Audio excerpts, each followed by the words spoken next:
You don't have to be in the outback to be alone. This beach is east of Darwin at a place called Shoal Bay. It's a great place to have a bit of a walk, and if you look around hard enough, it's amazing just what you can find.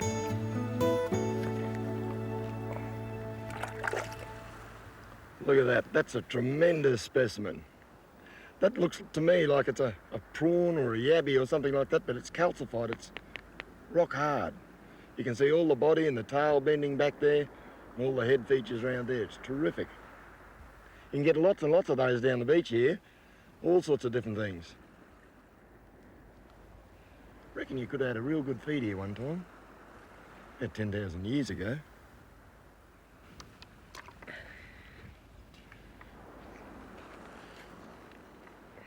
Just a bit of rubbish, that one. Oh, have a look at this. Look at that. That's a bit of a crab, I think. Bit of a mud crab. Look at the detail there, all the little indentations and pittings. Little tiny teeth along the claw there. That's terrific.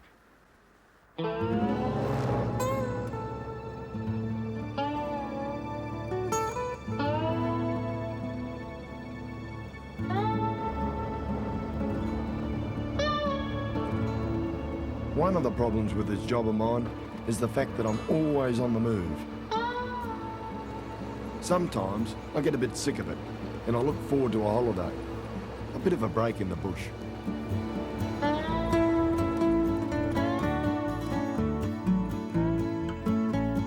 I'm heading for a campsite I know, downstream from here on the Mary River. It's a huge wetland area, a couple of hours drive out of Darwin. Years ago, this wetland country was part of a cattle station called Wildman.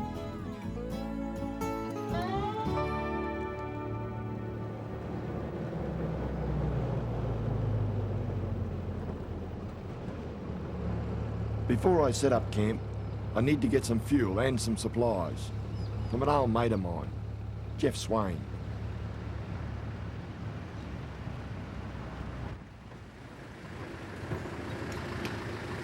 Mr. Swain. Hello, Leslie. What are you doing in this country? Oh, I'm just going to go through and do a camp up at Wildman.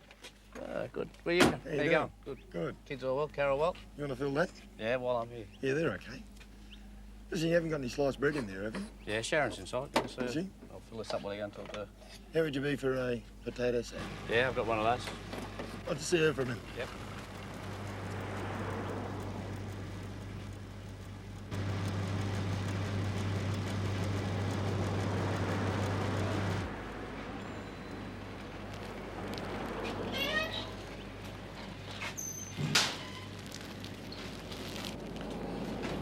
Well, I had to get some bread here, but really what I wanted to show you is this post here that holds up the veranda on the bark hut. If you look really closely, you can see these little native bees, the trigonas. And what's happened is they've turned this veranda post into a beehive. It'll be hollow all the way down to the ground here and filled up with honey all the way down. And I reckon if you could chop it open, you'd have stacks and stacks of honey leaking out all over the place because... Here, get out of me bees. You're still trying to get into me bees. Here's the bag you want. Thanks a lot, mate. I'll see you on the way back. Okay, see you in a couple of days. One day.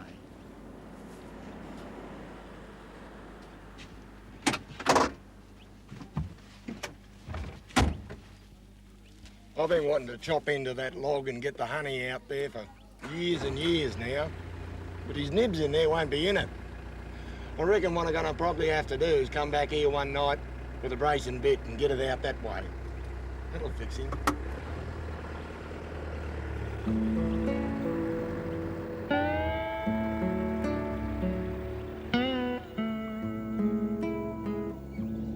taking time off in the bush might seem like a busman's holiday, but after I've made myself comfortable, sort of a home away from home, I'll be able to put my feet up and just relax for a bit.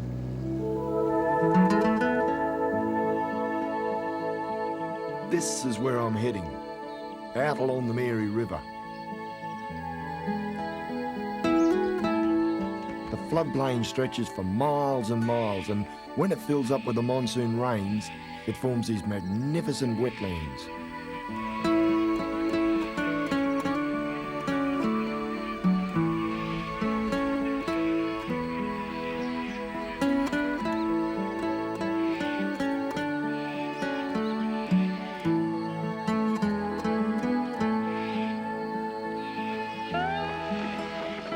Because this water is permanent, you can always find lots of wildlife.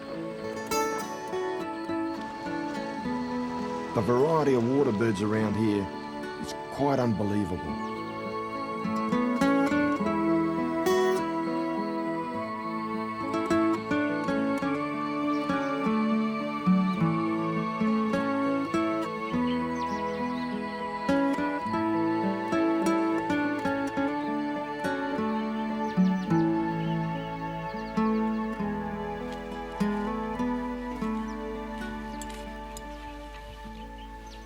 You know, this wetland country around here is a part of the world that's fascinated me for years and years, and I keep coming back here because every time I do, I find something different.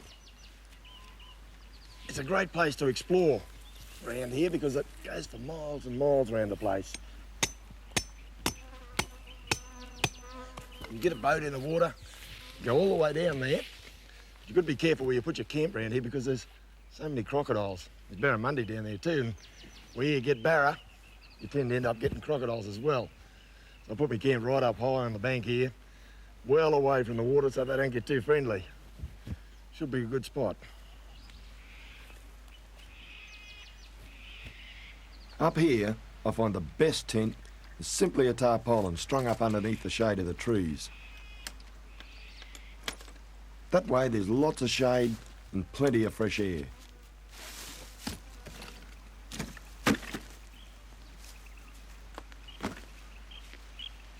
Usually it takes about a day to set up camp properly. I've got a routine and I can't afford to relax till everything's sorted out.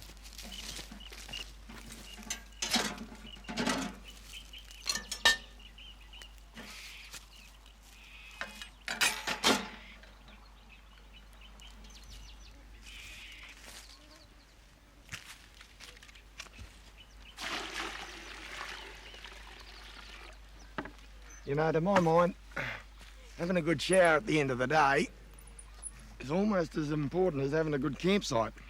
The two sort of go together a bit. After a long, hard day in that vehicle of mine, which gets pretty dirty, I can tell you, really tops it off well to have a good hot shower. When you've got a camp set up like this one here, well, you can do a decent shower point, put it up properly. Sometimes it's just chucked over the top of a branch on a tree, but this is pretty flash.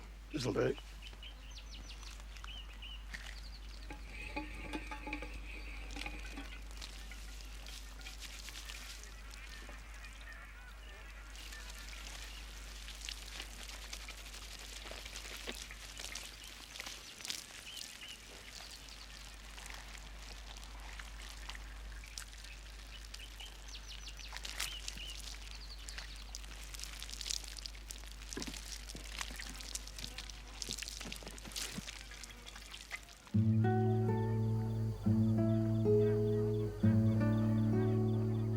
When you're out here, you quickly find that your whole life, like everything around you, is basically ruled by the sun. At the end of the day, I love to sit down and watch the change in the bush as the sun begins to set.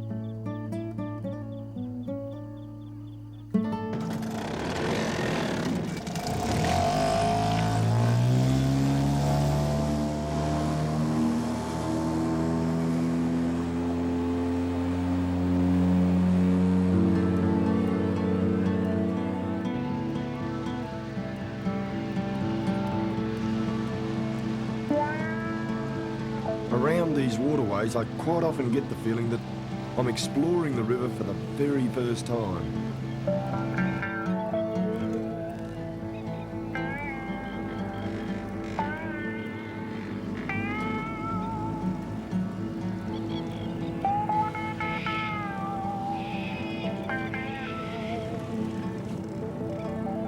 I keep my eyes wide open for crocodiles. They tend not to give you a second chance if you get too close.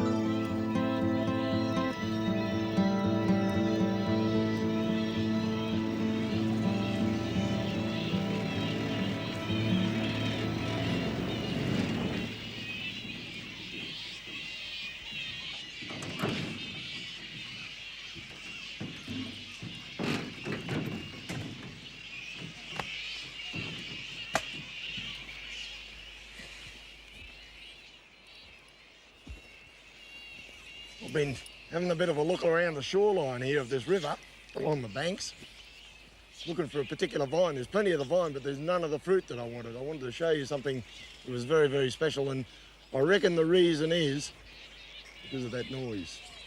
Those fruit bats. I reckon they've eaten it all. Never mind, I'm not here for fruit bats, I'm just here to get a bit of bamboo. Saw a couple of awful big crocodiles out there too. I'm not going to muck around about it either. Get in and get out.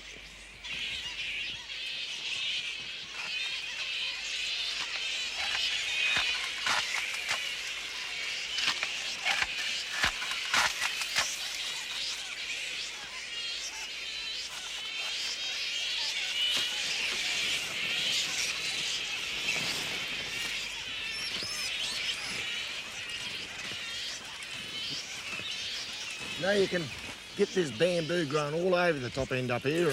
It's very, very prolific. And people have been arguing for years as to whether it's introduced or whether it's native or whatever. Don't know. One thing's for sure, it's spread all over the place, and just about everywhere you find it, you tend to get fruit bats as well. You've got to be careful with them too, because it's smelly around here. They hang up there and they do all sorts of things from up there. Don't want to go looking up. Another good reason for having a big hat though.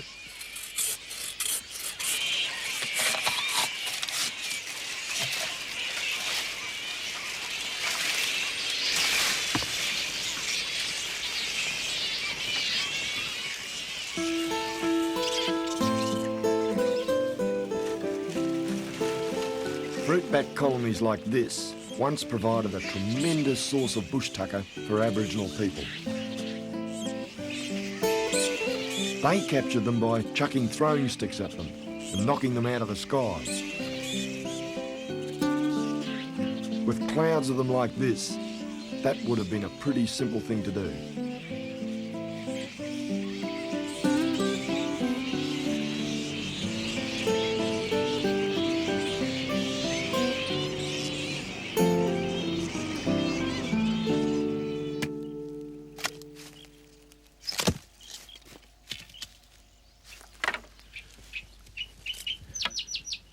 Now this bamboo is really versatile stuff. You can make all sorts of things out of it, including tables.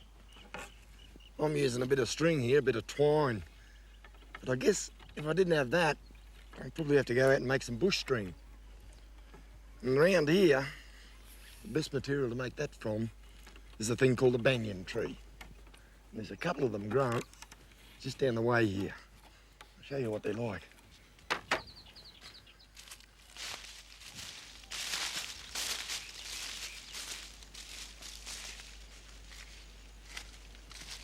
This is it, the banyan tree. Magnificent big specimen, this one.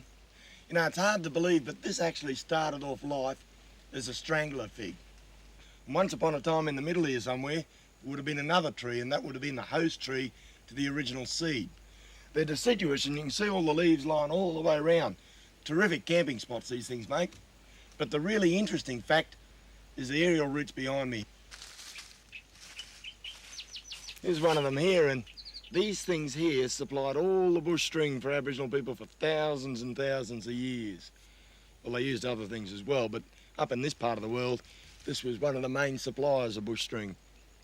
I'll just cut it down and give you a look how the whole thing works. Just strip away the outer bark here, like this. Runs right the way down there. And what you're after is the inner bark. This pink stuff in here. When it's dried out and platted up, it's extremely strong stuff.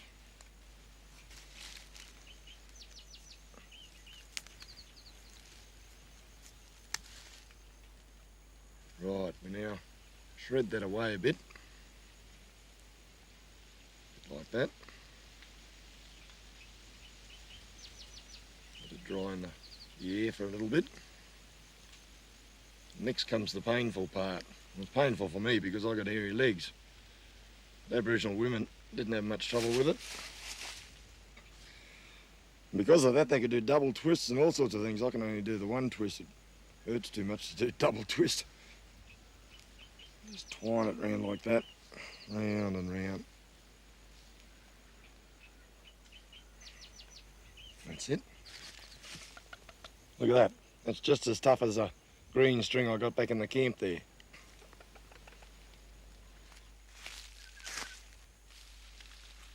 Now, it's taken me years and years to build up all my information on bush tucker, but it all started with this tree here, and that was when I was a kid, way back in Cairns. I might have been, I don't know, 7 or 8 or something. An old fella down the road showed me this tree, and he said it was a fish poison. You could mash it up, put it in the water, and it'd kill the fish. But he also told me something else you could use it for.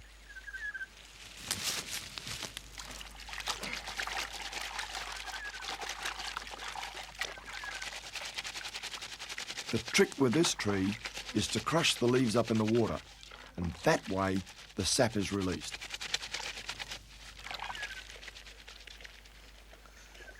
It's called a soap tree, and I wonder why.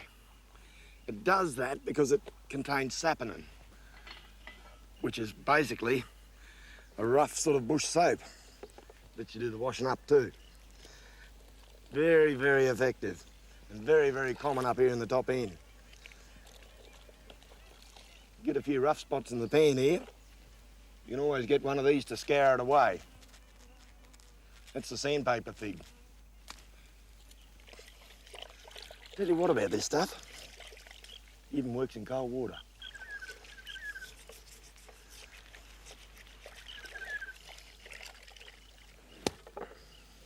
These mosquitoes are a bit crooked. Might have to do something about that tomorrow.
Just have a look at this.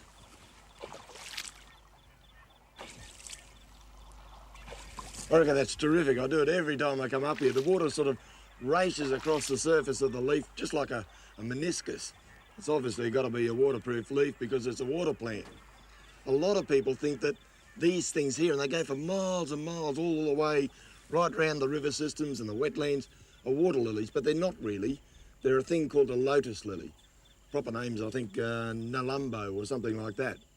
But it produces this flower over here, which is absolutely beautiful. Just have a look at that. And you see that yellow centre in there? That really is the sort of reproductive centre of the whole plant. Because in there, we've got the seeds, and they sort of get bigger and bigger and bigger, and eventually the leaves will fall away, and that seed pod will come up and up and up, and the seeds get so heavy that it then tips upside down. And once it's done that, one by one, the seeds plop into the water. End up looking like this one over here. If you look at this old pod here, you can see already that the seeds have already fallen into the water. There's probably half a dozen of them left there, but that's all. Just break it off and bring it in. There we go. It's those ones there. And they're actually bush tucker. Get some out and give you a bit of a look.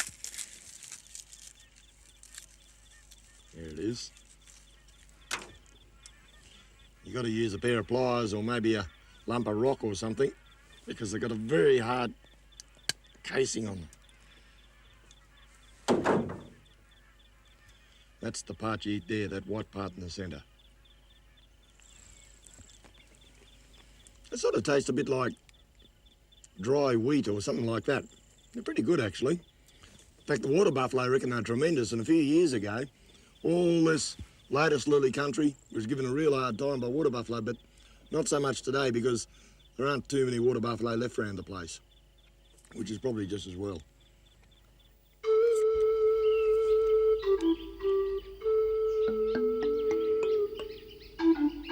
Originally, buffaloes were introduced here by the British. In days gone by, there were hundreds of thousands of them running wild throughout the top end. Nowadays, most of them have been culled, but you can still find the odd mob running around the place.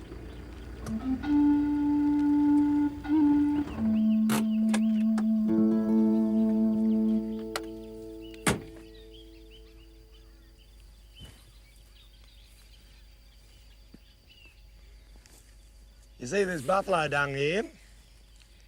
Well, the theory is you put it on the fire, and because it burns with a lot of smoke, it helps to keep the mosquitoes away. I think it probably does a bit. Might be a bit psychological too, but that doesn't matter. Good enough for me. Great job though, isn't it? Picking up meadow cakes. Tell you what though, always give them a kick first. That way you'll find out whether they're cooked enough.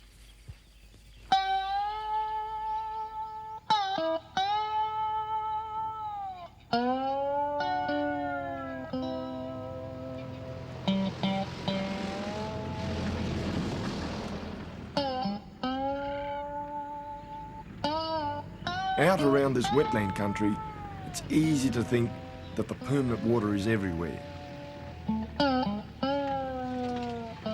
But the wet season finished months ago, and you don't have to go far from the river to find the dry season is well underway.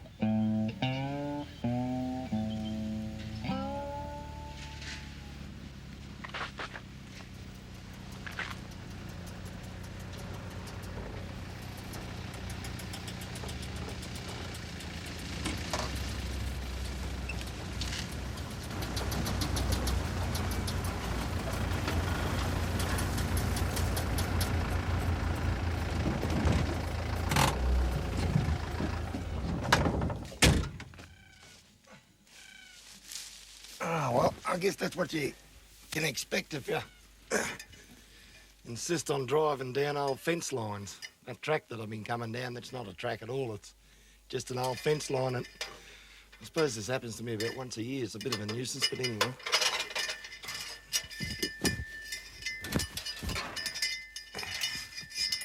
That's it.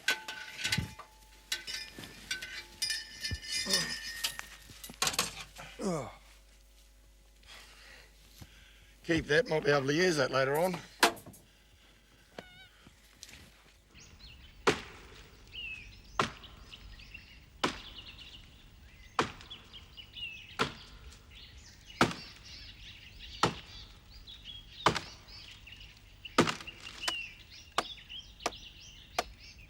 One of the things I enjoy about living in the bush is improvising with what I can find. This is not firewood I'm chopping. I've got another use for this fork as soon as I get back to camp.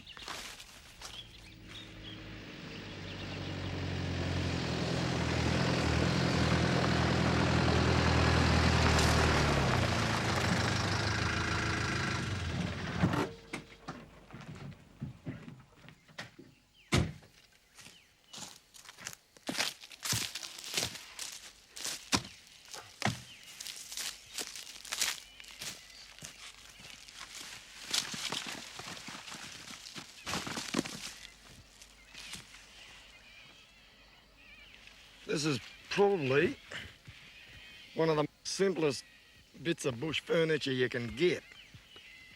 All you need is a lump of A-frame log like I've got here, bit of fencing wire, and a potato sack.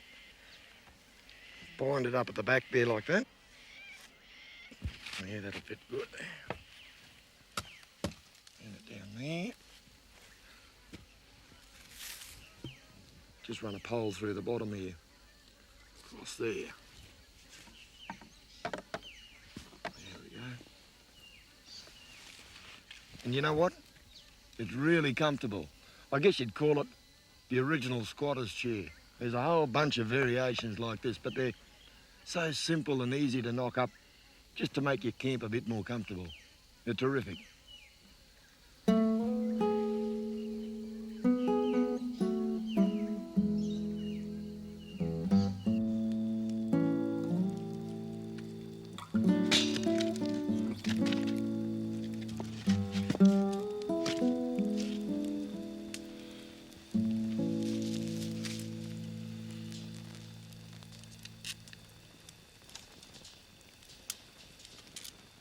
I suppose some people feel that to go out and really enjoy the bush, they've got to have a big swag of U-boot gear. Well, that's not really the case at all.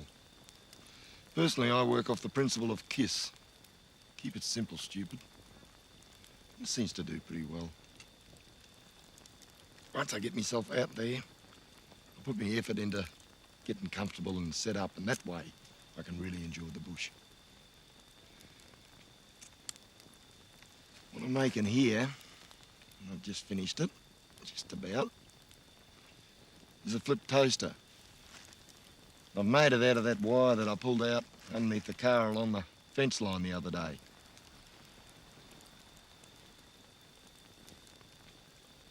Might have an early night tonight. Got a big day coming up tomorrow.